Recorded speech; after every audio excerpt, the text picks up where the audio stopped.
Hello there, ladies and gents. So here's a video just to help you out. I wanted to simplify yesterday's work and just try and find the max height with each of these quadratic equations.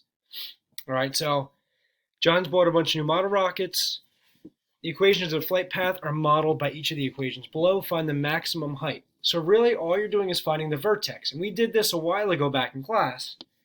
So the vertex, remember, you start off with this x equals negative b over 2a, that's your axis of symmetry, right? So from there, if you take your negative b, right, opposite of negative 20 is positive 20, 2 times a in the bottom, so 2 times this negative 2, right, which is a negative 4. Of course, 20 divided by negative 4 is negative 5. So that's the first part of your vertex, right? So axis finds the first coordinate, that's your x-coordinate. Then you need to find the y-coordinate. The y-coordinate is found by taking that negative 5 and plugging it in for each x, right? For that x and for that x. So I have that down below here. So if y equals negative 2 times negative 5, that's your axis value put in, right? Square that, minus 20 times the axis value again, plus 2, and then you're going to simplify this. Remember, you do need to do the power first, right? So that's that. I just multiply these out.